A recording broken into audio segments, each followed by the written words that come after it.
Hello student, my self जय Raichura. 12th standard के काफ़ी वीडियोस बनाए मैंने, काफ़ी अच्छा प्यार भी मिला मेरे बच्चों का, मेरे टीचर्स का, मेंटर्स, सिबलिंग्स, सब लोग ने बहुत ज़्यादा प्यार दिया।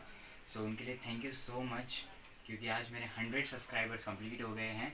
सो आज जो मैं आपको वीडियो दे रहा हूँ, ये वीडियो 10th स्टैंडर्ड वाले बच्चों के लिए है। साइंस का मैं एक चैप्टर, आपको एक बेसिक इंट्रोडक्शन दूंगा एक चैप्टर का।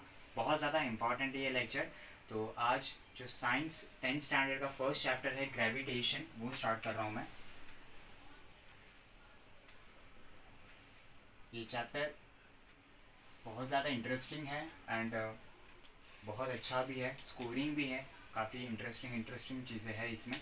So let's start with gravitation chapter, science का पहला चैप्टर 10th स्टैंडर्ड।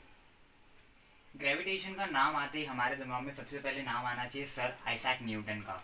ये एक साइंटिस्ट थे जिन्होंने ग्रेविटेशनल फोर्स एक डिस्कवर किया। उन्होंने मैं आपको एक छोटी सी स्टोरी बताता हूँ सर आइजैक न्यूटन की। तो I start this chapter with Isaac Newton की कहानी।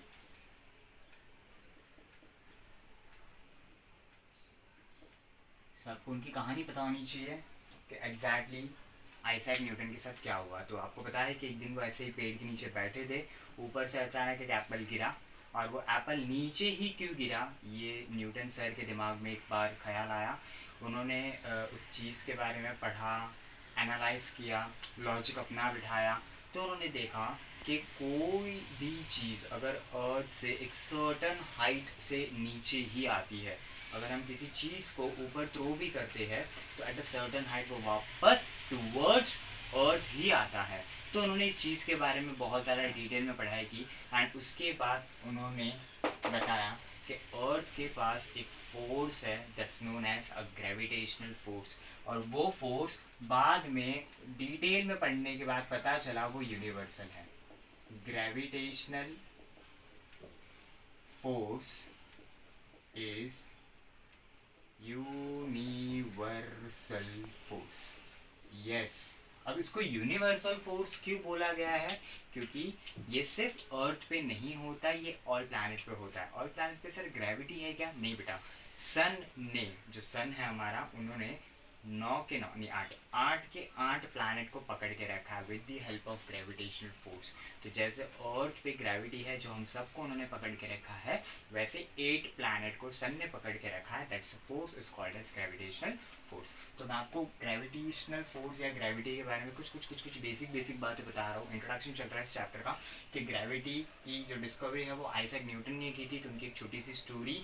ग्रेविटेशनल फोर्स यूनिवर्सल फोर्स है, यानी अर्थ पे तो ग्रेविटी है ही और प्लैनेट पे भी हो सकती है, बट ये जो 8 प्लैनेट्स है जो सन के अराउंड रिवॉल्व हो रहे हैं, जो रोटेशन हो रहे हैं सन के अराउंड, उनका ग्रेविटेशनल फोर्स के लिए वो है, इसकी वजह से वो सारे रोटेट हो रहे हैं। तो सन जो है वो ग्रेविटी लगा रहा है प्लैनेट्स पे, अर्थ जो है वो ग्रेविटी लगा रहा है मून पे। तो इस चीज़ की डिटेल में मैं इस चैप्टर में आऊँगा आगे। अब देखिए, सो आप लोग देख सकते हो कि इस एक दूसरे को पकड़ के रखा है इन्होंने। जैसे सन ने पकड़ के रखा है प्लैनेट्स को, अर्थ ने पकड़ के रखा है मून को। सो मैं सेकेंड लाइन इसकी ये आऊँगा, it's a attractive force.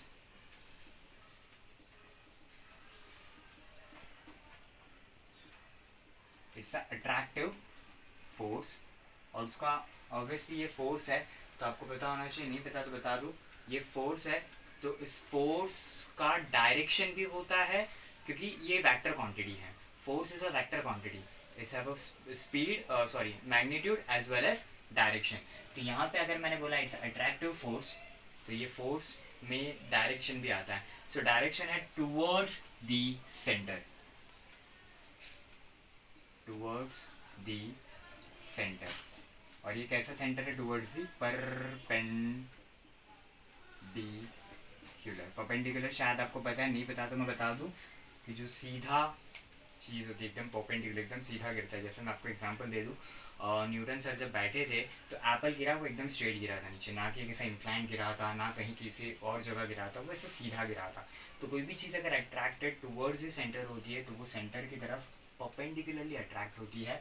So attractive force, और वो फोर्स से तो उसका डायरेक्शन होगा कि किस तरफ वो अट्रैक्ट हो रहा है, टूवर्ड्स द सेंटर। किसके सेंटर पे? अर्थ के सेंटर पे। मैं जो भी बेसिक एग्जांपल दूंगा वो अर्थ के सेंटर के हिसाब से दूंगा। So it is attractive force and directed towards the centre. कैसे? परपेंडिकुलर परपेंडिकुलर, ठीक है।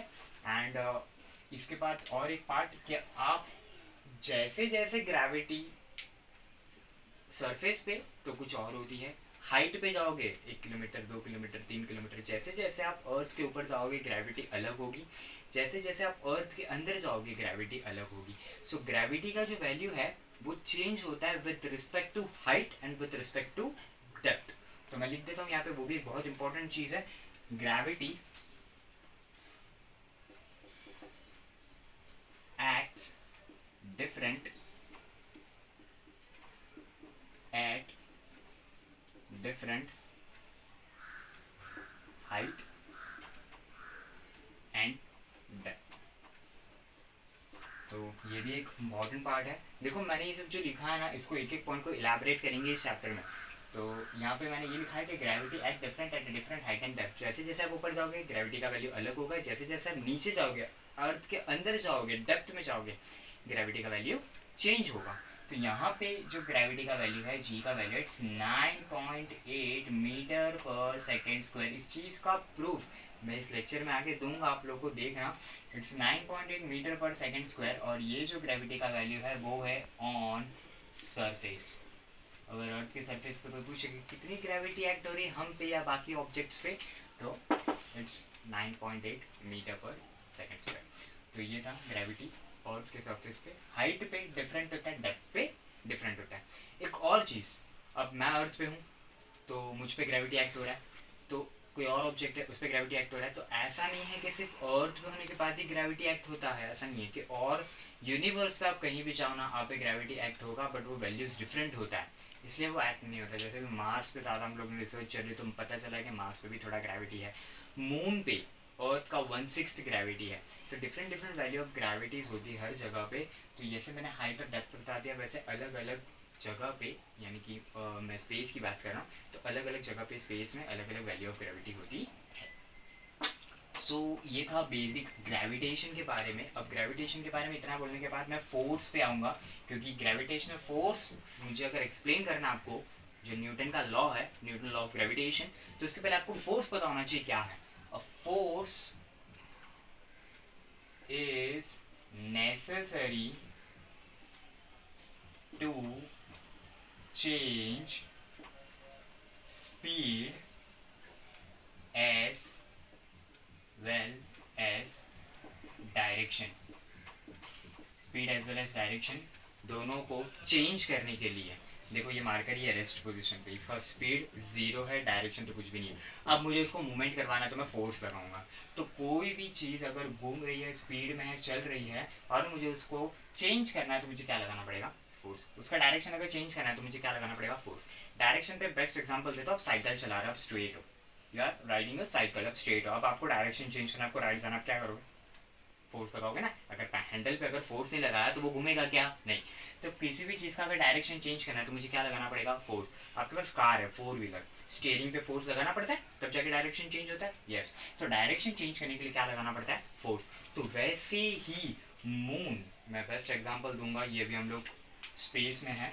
So moon is a best example कि वो अपना डायरेक्शन एट हर पॉइंट चेंज करता है, क्योंकि मून रिवॉल्व हो रहा है, घूम रहा है, रोटेट हो रहा है अराउंड द अर्थ। तो मून का एग्जांपल है कि वो हर एक पॉइंट पे अपना डायरेक्शन क्या कर रहा है, चेंज कर रहा है। तो मून पे भी फोर्स अप्लाई हो रहा है। कौन सा फोर्स अप्लाई हो रहा है मून पे, ग्रेविटेशनल फोर्स। सिमिलरली प्लैनेट्स की बात करते हैं, ये सन है, ये प्लैनेट्स घूम रहे हैं। मैं ये नहीं बोल रहा प्लैनेट गोल घूमते गाइस, आज आपको पता चलेगा कि एग्जैक्टली प्लैनेट का ऑर्बिट क्या होता है, प्लैनेट कहाँ घूमते हैं। सो प्लैनेट घूम रहे, प्लैनेट घूम रहे, किसके अराउंड घूम रहे, सन के अराउंड घूम रहे हैं। तो सन के अराउंड जो प्लैनेट घूम रहे हैं वो भी अलग अलग अलग अलग पॉइंट पे अपना डायरेक्शन चेंज कर रहे हैं। तो उन पे भी कौन सा फोर्स एक्ट हो रहा है, ग्रेविटेशनल फोर्स एक्ट हो रहा है। सो मून बोलो या प्लैनेट्स बोलो, ये गोल गोल जो घूम रहे हैं, जो एक्जैक्टली इट्स नॉट गोल, तो जो घूम रहे हैं उसका डायरेक्शन चेंज करने के लिए रिस्पॉन्सिबल कौन है, फोर्स। और वो कौन सा फोर्स है, gravitational force. So this are the basics concept. अभी ग्रेविटेशनल फोर्स मैंने बता दिया कि वो गोल गोल गोल गोल घूम रहे हैं। तो कोई भी चीज़ अगर सर्कुलर मोशन फॉलो करती है, सर्कुलर मोशन यानी गोल गोल अगर घूमती है, तो उसके लिए एक फोर्स है जो बहुत ज़्यादा इंपॉर्टेंट है, सेंट्रीपिटल फोर्स, CPF जिसका शॉर्ट फॉर्म है। I repeat, centripetal force. तो ये सर्कुलर मोशन यानी ऐसा गोल में मोशन। अब गोल मोशन कैसा भी होता है, it's oval in shape, it's circle in shape. अगर आप एक सर्कल कंप्लीट करते हो तो उस सर्कल का सेंट्रीपिटल फोर्स नेसेसरी होता है, उसके बिना ये कंप्लीट नहीं होगा। अब सेंट्रीपिटल इस नाम का अगर मैं मतलब बताऊं ना, it's central seeking, centre seeking यानी सेंटर की तरफ खींचना। आपको एक बात बता दूं मैं, इसका बेस्ट एग्जांपल सेंट्रल सीकिंग का मैं दूंगा आपको, मौत का कुआं।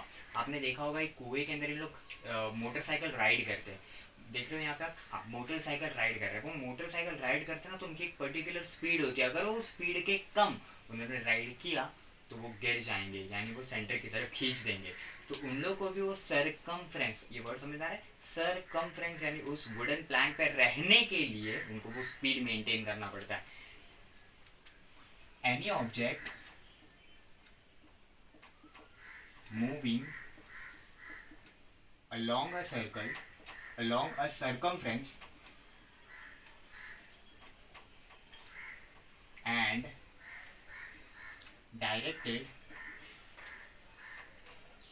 मैं हाईलाइट करूंगा उसको, directed toward centre is called CPF, centripetal force. तो वो जो सर्कमफ्रेंस में घूम रही है कोई भी ऑब्जेक्ट और वो सेंटर की तरफ खींची जा रही है, सेंट्रल सीकिंग है, तो वो सेंट्रीपिटल फोर्स हुआ। तो वहाँ पे जो उन लोग गोल गोल गोल गोल, सर ये भी तो गोल घूम रहे, तो उन पे भी तो फोर्स अप्लाई होता है, तो क्या वो बाइक पे भी ग्रेविटेशनल फोर्स होता है? नहीं, वो सेंट्रीपिटल फोर्स है जो उनको घुमा रही है। प्लैनेट घूम रहा है बिकॉज ऑफ ग्रेविटेशन, वो बाइक घूम रही है कुएं के अंदर, दैट्स कॉल्ड सेंट्रीपिटल। तो क्या सेंट्रीपिटल ग्रेविटेशन एक ही जैसा नहीं बेटा, सेंट्रीपिटल बहुत सारे होते हैं, उसमें एक टाइप है वो ग्रेविटेशनल फोर्स, यस, जो उनको घुमा रही है। तो कोई भी ऑब्जेक्ट अगर मूव करता है तो सबके पास सेंट्रीपिटल होता है, डिपेंड करता है सेंट्रीपिटल कौन से टाइप का। तो मैं प्लैनेट की बात करूँ तो उसमें सेंट्रीपिटल फोर्स का काम कौन कर रहा है? Gravitational force. तो ये चैप्टर का इंट्रोडक्शन हो गया, मैंने दे दिया। ये सेंट्रीपिटल फोर्स का डायरेक्शन है, पढ़ लेना, कोई पूछे तो बता देना।